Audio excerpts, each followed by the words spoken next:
Thomas Hobbes (1588 to 1679). Thomas Hobbes, born in Westport, England on April 5, 1588, was known for his views on how humans could thrive in harmony while avoiding the perils and fear of societal conflict. His experience during a time of upheaval in England influenced his thoughts, which he captured in the Elements of Law, Natural and Politics, 1640, De, De, Decide on the Citizen, 1642, and his most famous work, Leviathan, 1651. Hobbes died in 1679. Introduction. The theories regarding powerful state propounded by Machiavelli during the 16th century were further elaborated by the English philosopher Thomas Hobbes during the 17th century. Thomas Hobbes supported the absolute state. The essence of Hobbesian philosophy is found in in his book Leviathan, which was published in 1651. Hobbes' theme of authoritarian state. Hobbes advocated absolutism, all-powerful supreme state. In his social contract theory, he wanted to show that people need to be governed for their own protection by Leviathan, for example, the all-powerful and supreme authority. Hobbesian social contract theory about the origin of the state and the nature of the sovereign power. Thomas Hobbes is regarded as the contractualist who explained the origin of the state and nature of sovereign power. It means he was the first who said origin of the state is man-made and not God-gifted. Secondly, to justify the absolute state, Hobbes developed a social contract theory regarding the origin and nature of state. Social contract theory is based on following points: human nature, the state of nature, nature of contract, sovereignty of state, advocacy of absolutism. Human nature.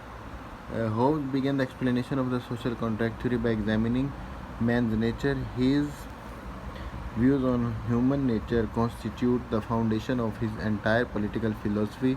The first the first part of his work, Leviathan, is entirely devoted to the examine the human nature. Hobbesian perception of human nature is born out of the circumstances of his birth and the miserable childhood. In the picture of the abstract man as drawn by the Hobbes, the following features stand out prominently.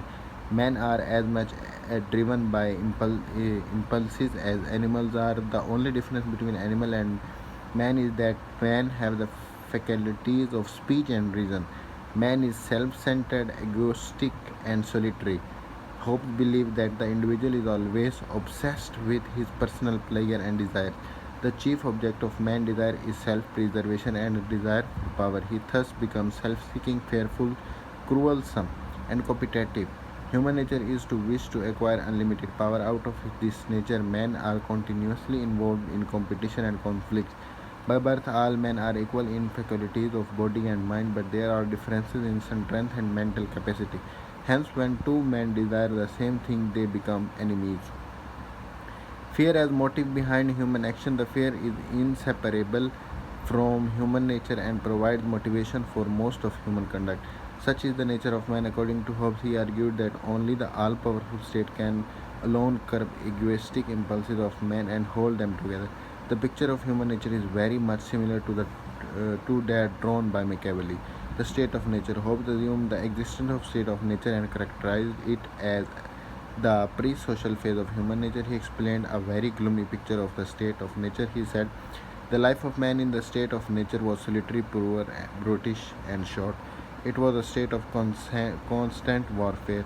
It was a war of every man against every man. There was constant fear and danger of violent death. In the state of nature, might was the only right. The two factors which dominated men in that state were fear and self-interest.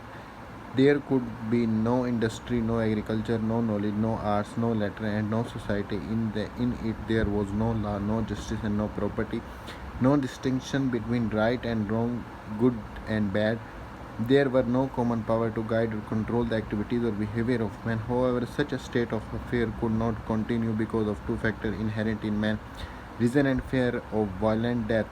According to Hobbes, man wanted peace, but his fear of others, his anxiety to retain what he already had, and his never ending desire for acquiring more led him to a continuous conflict with his neighbors.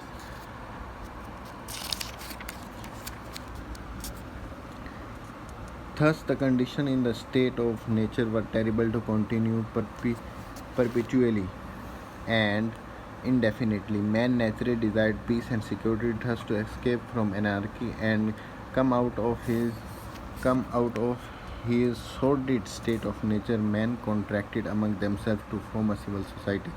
Nature of contract. People contracted among themselves to form a civil society in the state of nature. In the absence of common authority and state, life of the people was miserable and brutish.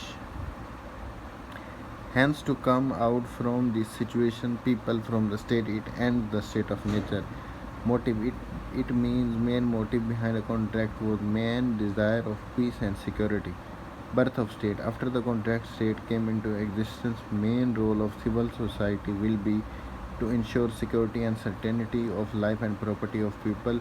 Contract was social and mutual. In the contract, individuals surrendered their natural rights to some particular man or assembly of men. After that assembly became sovereign, and those who gave up rights became the subject. People created common power for the common benefit. Contract was binding. In this contract, people agreed to surrender their natural rights to a common superior and obey his command. The contract was of each with all